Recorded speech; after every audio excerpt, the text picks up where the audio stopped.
armed violence in the country. Sir, another question, sir. Will you raise the Sabah claim of the Philippines to the Malaysian authorities? Not at this time, because my visit is just one day to focus on what is happening in the Molucca Strait. That area there is a vital artery going to the Pacific Ocean. Either you go down under Mindanao, or you can make your exit from Asia via the north, that is from Japan. So mamili lang sila. But what is important that I can talk to him about these issues of including the rebellion of the Moro in Olo and the Zamboanga archipelago. Thank you, sir.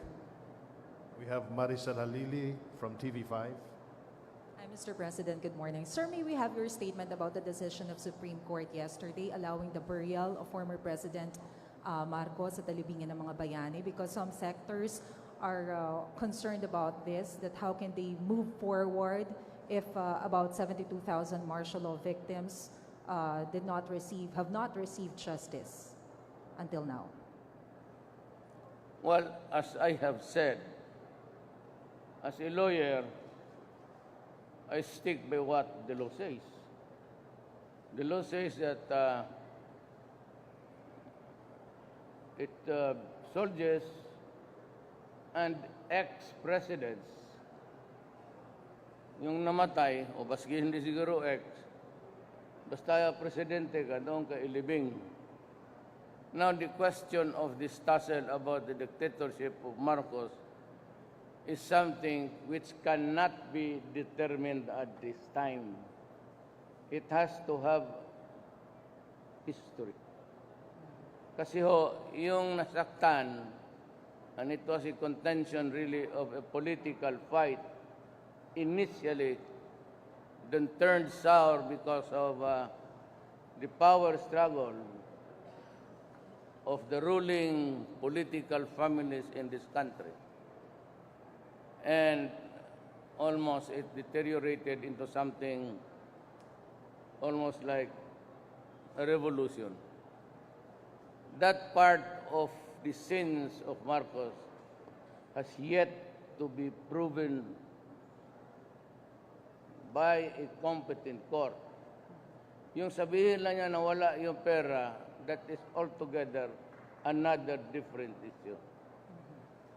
But yung as far as the right or the privilege to be buried sa libingan ng mga bayani, I simply follow the law. Wala tayong magawa dyan. The law itself says that, well, he fits the completion to a T. He was a president and he was a soldier. I am limited to that issue. And on both counts, I would say yes. Okay. Sir, on other issue, may we have your reaction on the test case filed by Senator Laila De Lima? Yesterday, sabi po ng Supreme Court, they are requiring the SOLGEN to discuss about your immunity. What's your take on this, sir? I don't know what are my sins. So I'd rather leave it to the court. If there are cases filed already, edi hayaan natin. Mine was just to make public what was or is the corruption of the day and how drugs flourish inside our penal institutions, not only sa Muntinlupa but sa mga kolonya. And to this day, they are still making money from the inside. Ang traffic ng droga sa Pilipinas nanggagaling sa prisuhan. Sila yung may contact doon sa labas. At sila lang rin yung pwedeng mag-order. Any other guy would not do. But most of these guys are now in prison. So, kung sabihin mo na nahuli na natin yung mga drug lords, kulang yan. Kasi just like in mafia, in Mexico, the cartel there, Escobar, they continue to direct the traffic of drugs, cocaine, heroin, from their prison cells. Hindi nakaiba dito, as revealed by everybody. It's not enough that they are in prison. They have to be immobilized. Thank you, sir. Joseph Morong of GMA. Sir, good morning po. Just going back a little bit on the Marcos issue.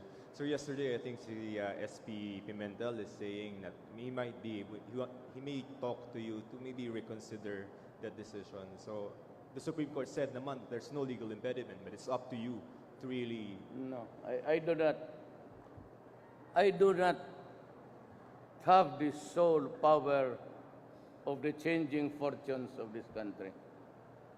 No president is allowed to have that kind of power at his. It has to be based on a law. Better, tingnan mo lang yung batas para sigurado ka. If you begin to speculate about allowing it, then you have to justify so many reasons why. And there are thousands or more than stories to tell and to weave out of martial law. The better practice is just to let it go by what the law says. So ibig sabihin there's no changing the decision, sir, that yung itutuloy na talaga yung pag... Well, I saw Bongbong yesterday in Tacloban. Sabi ko, it's your choice. Sabi niya na, same question like you. Can we now proceed? Ko, yes, you can.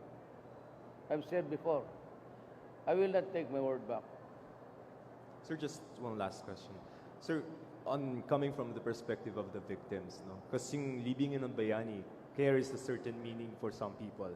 And then, ang sinasabi nila is that it has a tendency, because of the decision of the Supreme Court, to change a narrative of this country. Can we now consider Mr. Marcos, because he will be buried at the libingan ng mga bayani, can he be considered now a hero? He being hero? Well, it depends on the beholder. You know, let me just... I'm not promoting any class struggle here. But all the Ilocanos are downhearted by the decision for so long that Marcos be buried at the libingan ng mga bayani. Halos lahat, without buong Ilocano nation, they are sad.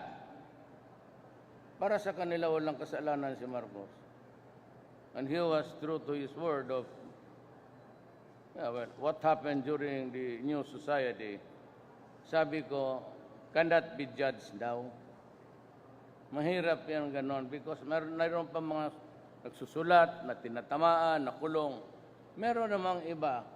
So some great things that happened. Well, of course, the discipline, the cleanliness initially.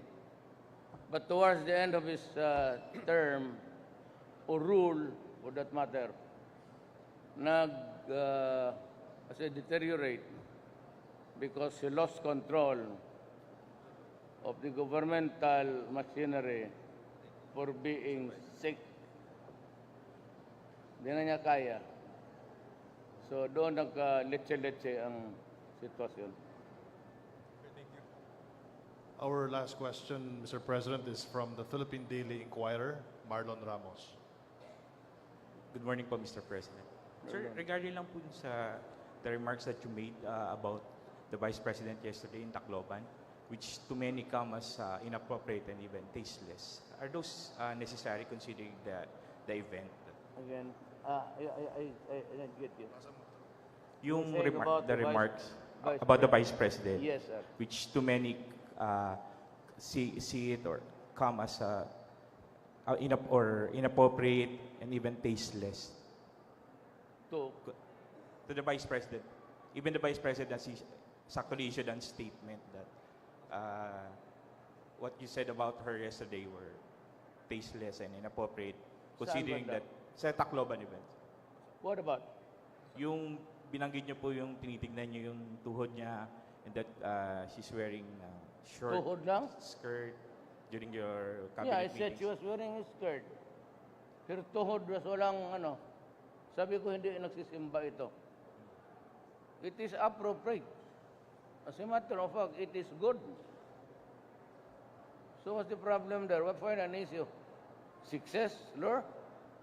Ano dyan na naman yung media? Ano ba sabihin ko? Totoo naman. And I said that every meeting, you ask all of the cabinet members, just to lighten the moment, what's so special about the knee of a person? Sir, sorry sir, but are those kind of comments necessary for an event commemorating a tragedy? Yes, it is necessary to make people laugh, for them to enjoy the occasion. Kasi galit ako. I was angry yesterday because after 42 billion sa NHA, pati after 30 billion sa DSSD, hindi kami dyan ha, bago lang kami pumasok, ang naka-occupy pa lang is 4,000.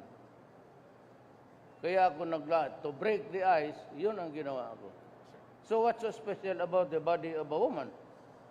Or the knee of a woman na walang kalyo? Ibig sabihin, baka hindi nagsisimba.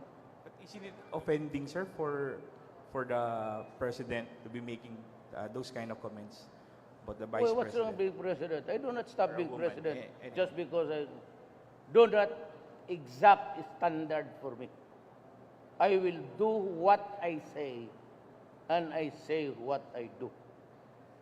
Those joke like that is nothing unless umakyat ka sa tuhod hanggang dito.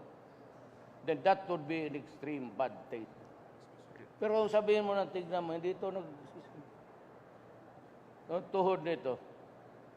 So, what's wrong with the knee of your wife?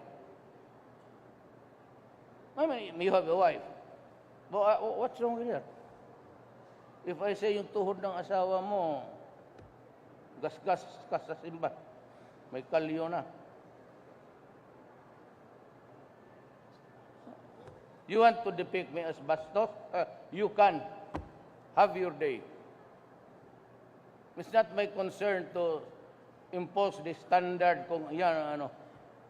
Do not put a limitation or cast aspersion sa mga biro ko. Kasi ako, hindi ako general, politiko ako. Natural sa amin niya magpatawa, lalo na after magalit. And just to point out something there, you make a big issue about ituhod na Sir, last na po. is that the trivialities of media? But it's so trivial. Sir, last na po. Yung regarding po sa killing ni Mayor Espinosa ng The what? the death of the killing of Mayor Espinosa of Albera Leyte. Well, what about? Are you puzzled, sir, by Why should What? I be puzzled? You have here a guy, government employee, using his office and money of government, cooking shabu and destroying the lives of so many millions of Filipinos. So what is there for me to say about it? but there's circumstances of the killing, sir? I will obey what the police will tell me because kasama kami sa gobyerno. I will not go there to find fault with the police. I did not even agree that they should be transferred. At least not now.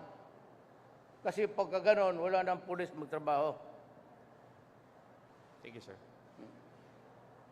I hope that next time, the last time was about when you comment, kindly go to important matters. Go not go into trivialities about tuhod. Yan, nakaano ng media, naghanap ng, para bang i-picture ka na bastos. Eh kung sabihin ko kay Secretary, tignan naman tuhod niya, no, hindi siguro nagsisimba na yan. No, because she was a widow. Or she is a widow. Kaya sabi ko siguro sa simbahan ko, tignan mo tuhod, hindi ba makapal? So, gusto mo siguro mag-akyat pa ako dito sa bugan. Thank you. Of the small time.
And ex-presidents, yung namatay, o baski hindi siguro ex, basta presidente ka, doon ka ilibing. Now the question of this tussle about the dictatorship of Marcos is something which cannot be determined at this time. It has to have history. Kasi yung nasaktan, and it was a contention really of a political fight, initially, then turns of armed violence in the country. Sir, another question, sir. Will you raise the Sabah claim of the Philippines to the Malaysian authorities? Not at this time, because my visit is just one day to focus on what is happening in the Molokas Strait. That area there is a vital artery going to the Pacific Ocean. Either you go down under Mindanao or you can make your exit from Asia via the north, that is from Japan. So mamili lang sila. But what is important that I can talk to him about these issues of including the rebellion of the Moro in Olo, in the Zamboanga archipelago. Thank you, sir. We have Maricel Halili from TV5. Hi, Mr. President. Good morning. Sir, may we have your statement about the decision of Supreme Court yesterday? Sour because of the power struggle of the ruling political families in this country. And almost it deteriorated into something almost like a revolution. That part of the sins of Marcos has yet to be proven by a competent court. Yung sabihin lang niya na wala yung pera, that is altogether They allowing the burial of former President Marcos sa talibingin ng mga bayani because some sectors are concerned about this, that how can they move forward if about 72,000 martial law victims have not received justice until now. Well, as I have said, as a lawyer, I stick by what the law says. The law says that soldiers